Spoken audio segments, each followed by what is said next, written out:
अस्सलाम वालेकुम। SM news के साथ मैं हूं अहमद नदीम। खबरों का सिलसिला बढ़ाते हुए खबर शामिल करते हैं कराची से। अदालत ने कम उम्र लड़के से शादी और जबरदस्ती इस्लाम कबूल करवाने के केस में शोहर समेत 5 मुलजिमान के नाकाबिले जमानत वारंट गिरफ्तारी जारी कर दी है। इसी हवाले से मज़ीद तफसीलात जानते हैं ब्यूरो चीफ जुल्फ़िकार अली से। जुल्फ़िकार अदा कीजिएगा। जी बिल्कुल, जुडिशल मजिस्ट्रेट गरबी की अदालत में कम उम्र नेहा से ज़बरदस्ती इस्लाम कबूल कराने और शादी से मुतल्लक केस की समाअत हुई।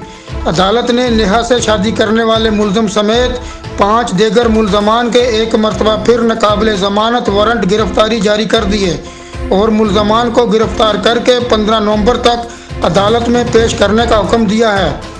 मुलज़मान में नेहा से ज़बरदस्ती शादी करने वाला मुलज़म इमरान शामिल है, जबकि दीगर मुलज़मान में रेहान, मुफ्ती अहमद, जानर रहीमी, मसमात अजरा और सुंदर शामिल हैं। मैं आपको बताता चलूँ कि 2019 में नेहा के अगवा और ज़्यादती का मुकदमा तिहाड़ टाउन थाने में दर्ज हुआ था।